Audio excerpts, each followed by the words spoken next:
Pour moins polluer, la logique semble simple. Il suffit de moins polluer. Évident, non? Sauf que, et si en voulant nettoyer l'air, on rendait ce qui reste encore plus dangereux? C'est exactement ça le piège de la toxicité, et on va décortiquer ce phénomène ensemble. Spontanément, on a envie de répondre oui, bien sûr. Moins de fumée, c'est forcément moins de danger. Mais la science, elle, nous réserve une histoire un peu plus surprenante, où la nature même du poison compte tout autant que sa quantité. Pour bien comprendre ce paradoxe, il faut qu'on revienne aux bases.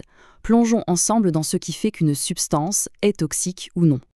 On va commencer avec une idée fondamentale. Un poison, ça n'a pas une seule identité. Un peu comme un acteur qui change de rôle, un même élément chimique peut passer d'inoffensif à mortel. Et voilà le secret.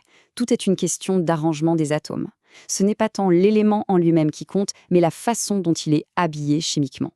C'est cette structure qui va décider si une substance sera un allié ou un ennemi pour notre corps. Prenons des exemples concrets, ce sera plus parlant. L'arsenic, sous sa forme élémentaire, a une toxicité plutôt faible. Mais si on change un peu sa structure pour une forme inorganique, eh bien il devient un cancérigène redoutable. C'est encore plus fou avec le chrome. Sous sa forme trivalente, c'est un nutriment essentiel dont on a besoin.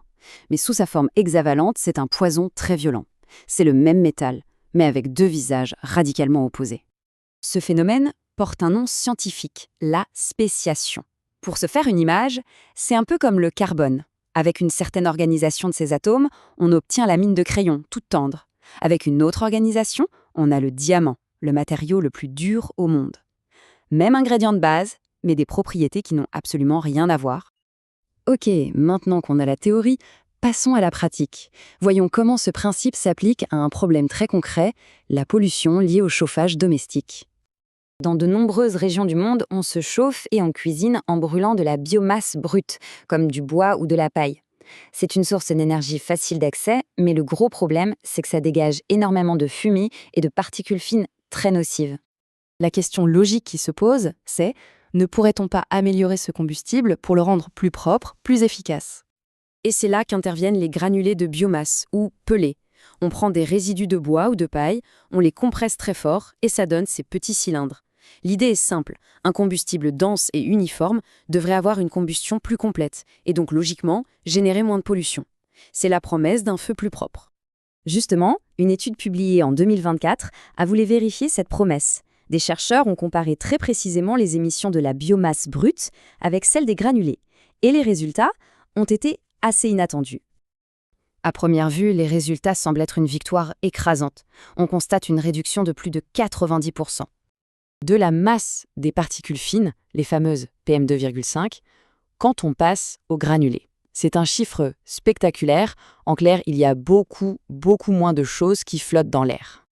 La différence est massive, c'est presque incroyable. Si on s'arrête à la quantité de particules émises, le passage aux granulés est un succès total. On pourrait clore le dossier. Mais les chercheurs ne se sont pas arrêtés là. Ils se sont posé la question qui tue, cette petite quantité de particules qui reste, est-ce qu'elle est identique à celle d'avant? Et c'est là que l'histoire prend un tout autre tournant. L'étude a montré que la toxicité, elle, changeait de manière complexe.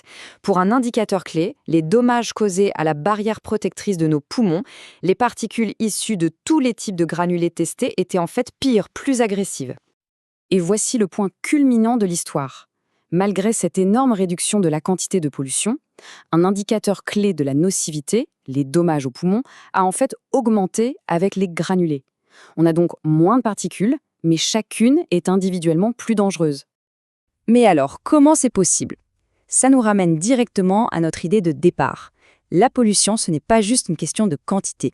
Il faut aussi prendre en compte sa qualité, c'est-à-dire sa toxicité propre. L'explication se trouve dans la spéciation de cette pollution. La combustion plus efficace des granulés produit des particules plus fines qui peuvent s'infiltrer plus profondément dans les poumons.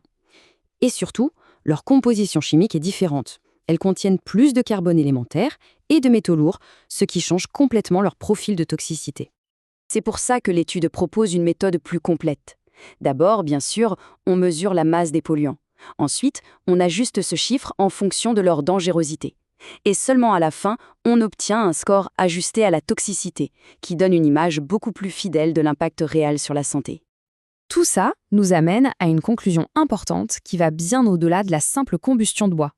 On doit collectivement repenser ce que signifie le mot « propre ». La grande leçon, la voici. Réduire la masse des polluants, c'est indispensable, mais ça ne représente que la moitié du travail. Il est absolument essentiel d'analyser aussi la nature de ce qui reste. Une vraie technologie propre doit optimiser les deux, à la fois la quantité et la qualité. D'ailleurs, l'étude montrait que les granulés de paille avaient un meilleur profil de toxicité ajusté que ceux de bois. Comme le concluent les auteurs de l'étude eux-mêmes, ignorer les changements de toxicité, c'est tout simplement passer à côté d'une partie essentielle du problème. Et ça nous laisse avec une question fondamentale. Qu'il s'agisse de carburant, de plastique ou de procédés industriels, quand on innove pour un monde plus propre, est-ce qu'on est bien sûr de mesurer les bons indicateurs, ceux qui reflètent vraiment notre bien-être ? La réponse, finalement, n'est peut-être pas si simple qu'on le croyait.